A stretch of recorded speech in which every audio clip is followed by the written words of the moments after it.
What's up guys, welcome back to another video. In this video, I will show you how to transfer or send crypto from crypto.com wallet to Binance. So if you're wondering how to exactly do so, this one is fairly easy. So the first thing that you want to do here is you want to go ahead and access your Binance account, and you want to go ahead and click on the option here that looks like a wallet, and just click on the spot wallet option. Now from here, you want to go and click on the deposit option, click on deposit crypto. Now, what we need to do is we want to search a coin here. So for example, let's go and choose ETH, choose Ethereum, and choose the network. So for example, let's go and choose ETH or ERC20.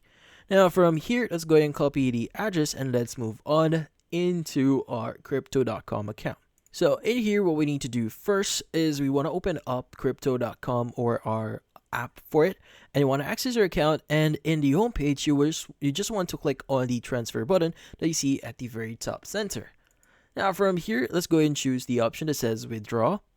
And from here, you want to go and choose external wallet. Now from then on, you want to go ahead and start adding your wallet that you want to transfer to. Go ahead and click on the plus button you see at the very top right here. And in here, you want to go ahead and choose the option that says wallet address. Now in here, you want to go ahead and select your cryptocurrency. So since we choose Ethereum, go ahead and choose Ethereum.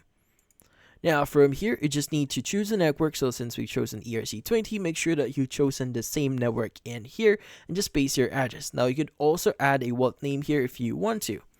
Now in the next page here, you should now be able to see the wallet itself. So go ahead and look for your wallet and just click on the withdraw ETH option. Now from here on, you just need to specify the amount that you want to withdraw and just click on withdraw here and basically confirm the transaction. So they might ask you to verify yourself, verify the transaction. So go ahead and just agree or allow that and just wait for a few seconds or a few minutes in order for your transaction to process. But in this case, that's about it. So if you found this video helpful, don't forget to leave a like or maybe subscribe to our channel.